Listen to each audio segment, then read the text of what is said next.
Helo, Catrin Edwards dwi, a dwi'n mynd I sôn chydig bach am profiad fi efo iselder a sut dwi'n ymdopi efo.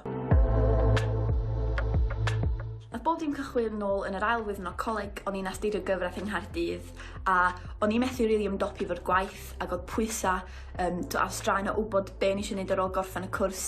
di dechrau dod yn ormod a o'n i ddim yn ymdopi'n dda iawn o gwbl. Nes I ddechrau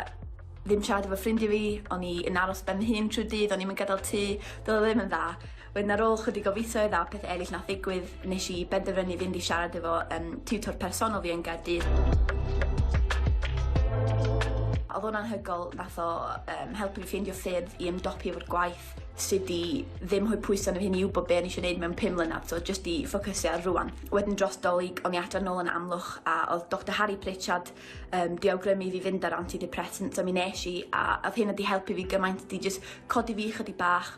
mwyn I fi allu pwysio a gwthio nôl yn erbyn yr iselder a trio curo'r frwydr fel petai. Wedyn 2 flynedd wedyn dwi ym Mrwsel, nes dwi wedi graddio a dwi rwan yn byw ym Mrwsel am y flwyddyn yn gweithio a dwi just ddim yn adnabod y person o'n I 2 flynedd yn ôl. Dwi'n meddwl, mae'n bwysig fod yn falch o dy hyn weithiau a dwi'n teimlo dwi wedi dod yn bell iawn. Ffyrdd I ymdopi efo fo, dwi rwan yn gwrando ar y modryb I, nath hi ddeud cael cynllun ar gyfer print I teimlo'n isel, felly dwi wrth modd o fel limys, mae'n neud fi'n hapus, felly pen dwi'n teimlo'n isel, dwi'n troed one day more ymlaen, a erbyn diwedd y gam, dwi'n teimlo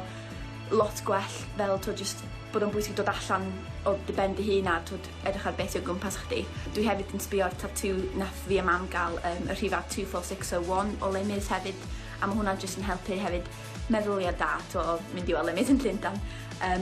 Dwi hefyd yn ffonio teulu fi fel arfer mam neu dad os dwi'n teimlo'n isel a mae dad efo nod o gael fi chwerthin erbyn diwedd yr alwad a mae fel arfer yn gweithio. Rwan dwi'n byw ym Mrwsel, dwi hefyd yn mynd I parcio, dwi'n meddwl bod o'n bwysig cael allan o'r tŷ a allan o'n dy ben hun eto a gwerthfawrogi y byd o gwmpas yn ymwedig